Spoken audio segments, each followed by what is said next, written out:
just zoom back to 6K. And it goes back to 8K, so you can see it's a high resolution camera. It's 12K. What a box! Salut à tous et bienvenue sur le QG des vidéastes. Aujourd'hui on se retrouve pour discuter ensemble de la dernière sortie de chez Blackmagic, l'Ursa Mini Pro 12K.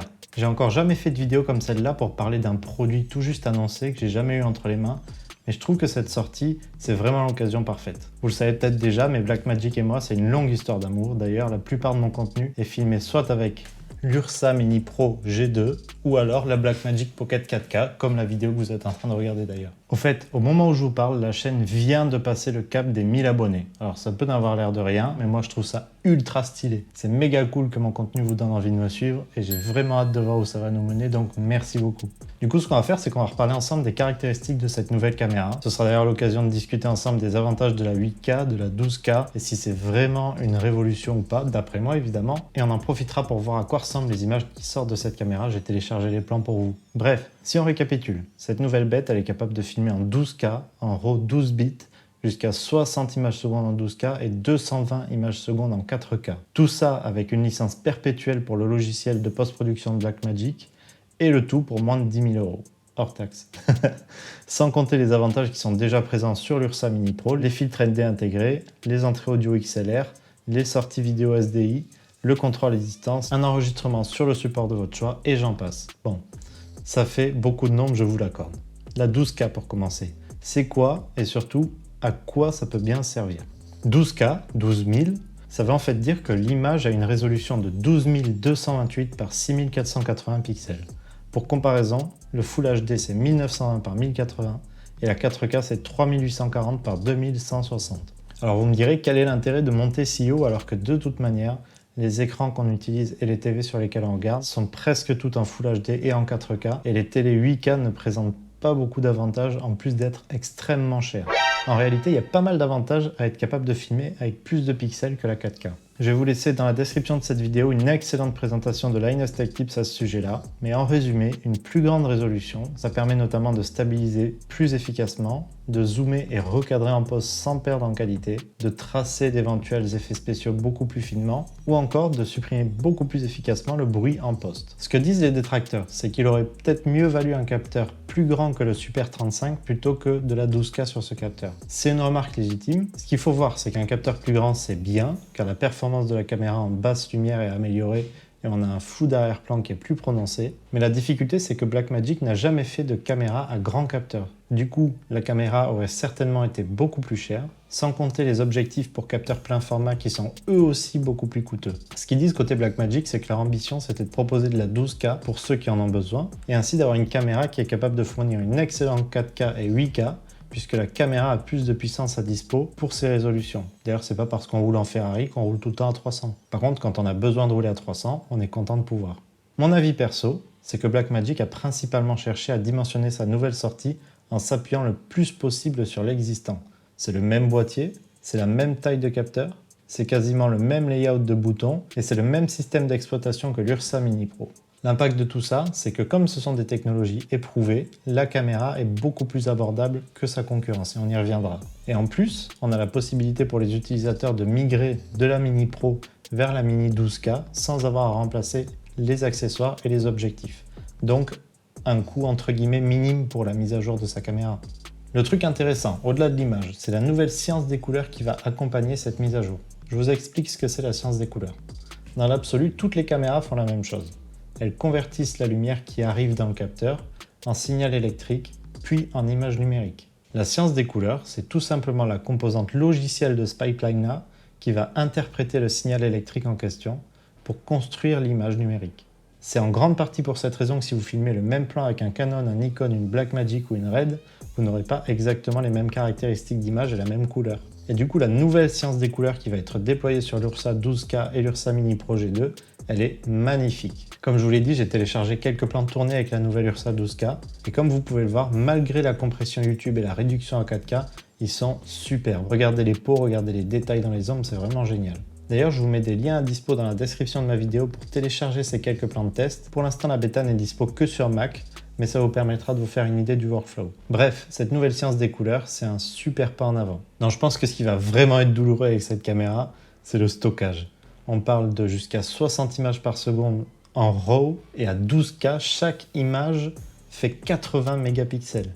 Et sur ces 80 millions de pixels par image, la composante rouge, la composante verte et la composante bleue sont stockées sur 12 bits. Ce que ça veut dire, c'est qu'à la qualité maximale de la caméra, les fichiers ils seront de plus de 1,4 gigaoctets par seconde. Pas méga, giga.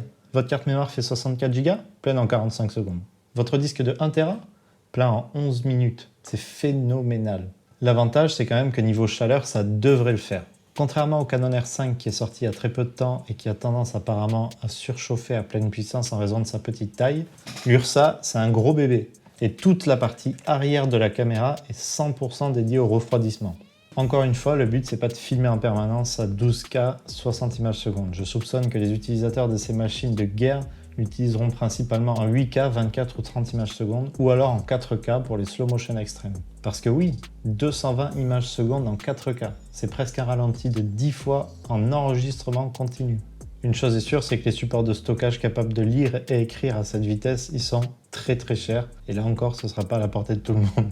Par contre, ce que dit Blackmagic, et là ça devient intéressant, c'est que malgré leur grande taille, ces fichiers ils sont extrêmement bien optimisés et ils pourront être édités depuis un ordinateur portable. D'ailleurs, j'ai fait le test sur un MacBook que je possède, qui est un MacBook Pro 13 pouces Retina de 2015, avec un Core i5 dedans, et j'ai été assez impressionné. J'ai pu retoucher les plans sans trop d'efforts sur une timeline en 1080p et plus difficilement mais avec succès sur une timeline en 4K. Alors certes, c'est du 18:1, donc la qualité est plus faible, mais pour les situations où on n'a pas le choix, ce sera cool d'avoir l'option de pouvoir monter sur son ordi portable. Je dis pas que c'est fluide, mais c'est faisable. Maintenant par contre, si on passe sur une machine qui est un peu plus dans la moyenne de ce qu'on trouve aujourd'hui, comme par exemple ici mon Mac Pro 2013 qui a un bon processeur, 24 Go de RAM et une vous pouvez voir qu'on peut naviguer de manière assez fluide entre les plans.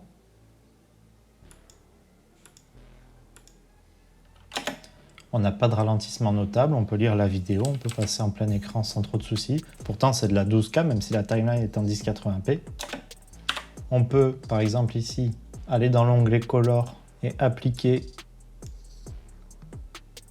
le profil vidéo de Blackmagic. Comme c'est du RAW, on peut même venir changer les ISO, faire quelques ajustements pour compenser.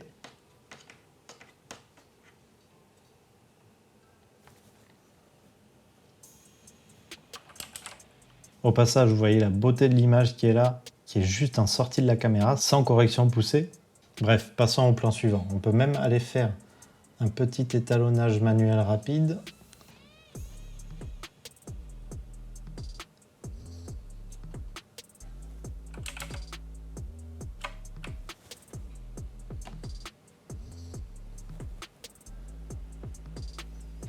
Regardez la beauté des teintes de peau sur cette image-là. Et comme vous pouvez le voir, on n'a remarqué aucun ralentissement notable. On n'a vraiment pas l'impression de travailler avec une vidéo en 12K. Moi, je suis impressionné par ça. Bref, on pourrait continuer à lister tous les avantages de cette caméra pendant un moment, parce qu'il y en a d'autres, mais je pense que vous avez quand même saisi là où je veux en venir. C'est une caméra qui me paraît tout à fait impressionnante, mais qui n'est pas à destination de tout le monde. Rares sont les équipes qui ont besoin de la 12K et la capacité à la stocker et à la traiter. Et ça fait rien, puisque pour les autres, il y a déjà des solutions abordables chez Blackmagic comme ailleurs. Mais ce qu'il faut avoir à l'esprit, c'est qu'il y a quand même des gens qui cherchent ce genre de performance, sans pour autant avoir le budget pour investir dans des caméras extrêmement chères, et pour eux, cette nouvelle sortie, c'est pour cette raison-là une vraie aubaine. Sur le papier, elle est plus performante, plus souple que sa concurrence, et pour beaucoup moins cher. Si on prend 2 minutes pour comparer vulgairement les options équivalentes disponibles par ailleurs. On a le Canon C500. Il filme en 5.9K. Il peut filmer à des résolutions inférieures en rognant sur le capteur. Il filme en 10 bits, 60 images secondes maxi. Il n'y a pas de logiciel en post fourni. Il coûte 17 000 € hors taxe. A noter que les filtres ND internes sur le Canon C500 sont plus vastes. On a le Sony FX9 6K, résolution inférieure en crop, 16 bits, 180 images secondes, pas de logiciel, 11 000 € hors taxe. Il a une double plage ISO, c'est un solide argument qui fait défaut à cette nouvelle Ursa. Et pour moi d'ailleurs, le FX9, ça reste le plus solide concurrent à date. Et enfin, on a la Red Helium 8K, résolution inférieure en crop, 12 bits, 60 images secondes, pas de logiciel, 25 000 € hors taxe. Et presque le double d'ailleurs, puisque les caméras RED sont sans monture, sans écran, sans port, parfois sans bouton. Donc une fois qu'on a rajouté tout ça, ça peut doubler le prix. Et d'ailleurs, c'est les utilisateurs de ces caméras RED extrêmement coûteuses qui ont été parmi les premiers à sauter pour l'occasion. Notamment encore une fois les geeks de chez Linus Tech Tips qui filment actuellement sur RED et Canon C200. Ils ont fait un podcast dédié à expliquer pourquoi ils pensaient basculer sur la Blackmagic 12K, ou encore Marques Brownlee qui filme sur RED 8K et semble nous avoir envoyé un petit message dans sa dernière vidéo. Et un autre truc qu'il faut avoir à l'esprit, c'est qu'en général, on n'achète pas ces caméras-là, on les loue pour une production donnée. Ça peut être à la journée, ça peut être à la semaine, ça rentre dans le budget d'une production, la location des équipements. Et ainsi, là où un pack RED 8K se loue à 590 € hors taxe par jour, on devrait être aux alentours de 200 € par jour pour une Ursa 12K. Sans compter que les objectifs seront également moins chers à louer, et tout ça, ça va rendre ces outils beaucoup plus accessibles aux productions plus modestes. Alors ouais, cette nouvelle caméra, elle est certainement pas pour vous, tout comme elle n'est pas pour moi d'ailleurs. Elle n'est pas non plus parfaite ou ultra révolutionnaire d'un point de vue technique, mais de la même manière que Blackmagic a secoué un petit peu le milieu de gamme avec la sortie de ses pockets classiques, puis 4K, puis 6K, ils sont là en train de donner un coup de pied dans une autre ruche, une autre niche, pour secouer un autre marché qui en a bien besoin, et ça va ainsi rendre plus accessible la production d'images de qualité supérieure. Et l'enthousiaste des technologies que je suis, j'adore ce genre de petite révolution qui se met en place sous le nez des géants de l'industrie qui savent au final pas vraiment comment réagir face à ça. Du coup, bien joué Blackmagic. C'est tout pour aujourd'hui, j'espère que ma petite analyse vous aura permis de mieux comprendre ce qu'est cette nouvelle caméra et pourquoi elle fait couler autant d'encre ou de pixels. J'espère que ce format différent vous aura plu. N'hésitez pas à me faire savoir ce qui vous a plu ou ce qui vous a manqué en commentaire de la vidéo. De mon côté, je retourne à mes shootings et puis je vous dis à très vite pour une prochaine.